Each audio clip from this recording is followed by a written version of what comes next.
இவ்வளோ நிறையா கோடோடு இருந்துச்சுன்னா, அதுவும் கலர் கலர் கோடாக இருந்துச்சுன்னா அது என்ன மொபைலாக இருக்கும்?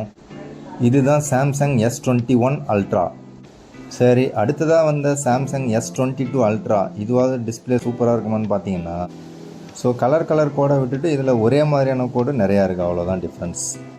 ஸோ நான் ஆன்லைனில் அதிகமாக பார்த்த வரைக்கும் கோடு பிரச்சனையோ இல்லை போர்டு பிரச்சனையோ எதுவாக இருந்தாலும் சாம்சங்கில் தான் அதிகமாக நான் பார்த்துருக்கேன். பட் அதுவே ஒரு சில பிராண்ட்லாம் வந்து அதிகமாக நம்ம கேள்விப்பட்டிருக்கவே மாட்டோம். ஆனால் எல்லாருமே பார்த்திங்கன்னா போக்கோ பிராண்டை தான் வந்து அதிகமாக கம்ப்ளைண்ட் பண்ணுறாங்க. ஸோ அந்த போக்கோ பிராண்டில் போர்டு பிரச்சனை இருந்தது உண்மை தான். பட் போர்டு பிரச்சனை பார்த்திங்கன்னா போக்கோவில் மட்டும் கிடையாது. ஸோ மோட்டோலேயும் இருந்திருக்கு, சாம்சங்லேயும் இருந்திருக்கு, எல்லா மொபைல்லையுமே போர்டு பிரச்சனையும் இருந்திருக்கு, கோடு பிரச்சனையும் இருந்திருக்கு. அதாவது அமோஎல்இடி ஸ்க்ரீன் தான் டெஃபினட்டாக கோடு பிரச்சனை இருக்கும். மதர் போர்டு இருக்கிற எல்லா மொபைல்லையும் போர்டு பிரச்சனையாக இருந்திருக்கும். பட் ஒரு சில வேரியண்ட்டில் மட்டும் ஸ்பெஷலாக அதிகமாக இருந்திருக்கலாம். அது அந்த டைமில் வந்த மொபைல்ஸ்லாம் இருக்கலாம். ஸோ எது எப்படியோ போக்கோ X6 Pro பார்த்திங்கன்னா நான் என்னுடைய ப்ரைமரி மொபைலாக கிட்டத்தட்ட 1 year கிட்ட யூஸ் பண்ணேன். ஸோ இது லேட்டஸ்ட் Android 14, லேட்டஸ்ட்டுன்னு சொல்ல முடியாது, அப்போதைக்கு இது வந்து Android 14. ஸோ இப்போ தான் Android 15 இருந்தாலும் இப்போவும் உங்களுக்கு 20,000 கிடைக்குது. இது வந்து பெஸ்ட்டு டீல் தான். பிடிச்சா லைக் பண்ணுங்கள், பை பண்ணுங்கள். இதில் ஒரு பிராண்டுக்காரன் பார்த்தீங்கன்னாக்கா கோடு பிரச்சனைக்காகவே லைஃப் டைம் வாரண்டியும் கொடுத்துட்டான். பட் அதை பற்றிலாம் அதிகமாக நியூஸ்லலாம் வராது. ஒரு மொபைல் பார்த்தீங்கன்னாக்கா பாக்கெட்டில் வெடித்தாலும் அந்த மொபைலோடைய பிராண்ட் எல்லாம் பளிச்சுன்னு தெரிஞ்சாலும் அந்த நேம் வந்து நியூஸ் சேனலில் சொல்ல மாட்டாங்க, நியூஸ் பேப்பரில் போட மாட்டாங்க.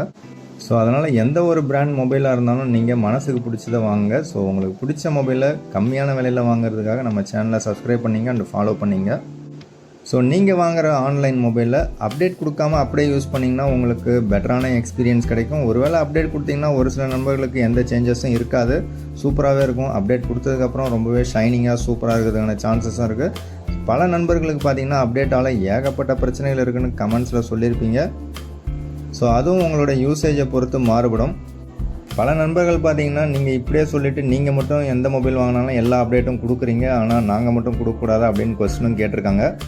ஸோ நம்ம சேனல் ரெகுலராக பார்க்குறவங்களுக்கு தெரியும், ஒரு மொபைலை நான் வாங்கி விவோ மொபைலில் வாங்கி ஒரு அப்டேட் கொடுத்துட்டு ஆண்ட்ராய்டு வெர்ஷன் கொடுத்துட்டு அதை ஃப்ரீ ஆஃப் காஸ்ட்டில், அதாவது வாரண்ட்டி இருக்கும்போதே கம்பெனியில் கொடுத்து விவோ சர்வீஸ் சென்டரில் கொடுத்து ஃப்ரீயாகவே வந்து அவங்க பழைய ஆண்ட்ராய்டு வெர்ஷனுக்கு மாற்றி கொடுத்தாங்க. அப்போ எனக்கு கேமரா ரொம்பவே சூப்பராக இருந்தது. அதே மாதிரியே உங்களுக்கு யூடியூபர்ஸ் போட்டு இன்ஸ்டால் பண்ணக்கூடிய ஆப் எல்லாத்தையும் நீங்கள் போட்டு இன்ஸ்டால் பண்ணி செக் பண்ணி பார்க்காதீங்க. உதாரணத்துக்கு இந்த மாதிரி ஆண்ட்ராய்டு ஸ்கோர் செக் பண்ணுறதுக்காக நீங்கள் ப்ளே ஸ்டோரில் இல்லாத ஒரு சில ஆப்பை இன்ஸ்டால் பண்ணிங்கனாக்கா உங்கள் மொபைலுக்கு ஏதாவது பிரச்சனைகள் வரதுக்கான சான்சஸ் இருக்குது. ஸோ அப்டேட் கொடுக்காதீங்க, தேவையில்லாத ஆப்பை இன்ஸ்டால் பண்ணாதீங்க. மொபைல் சூப்பராக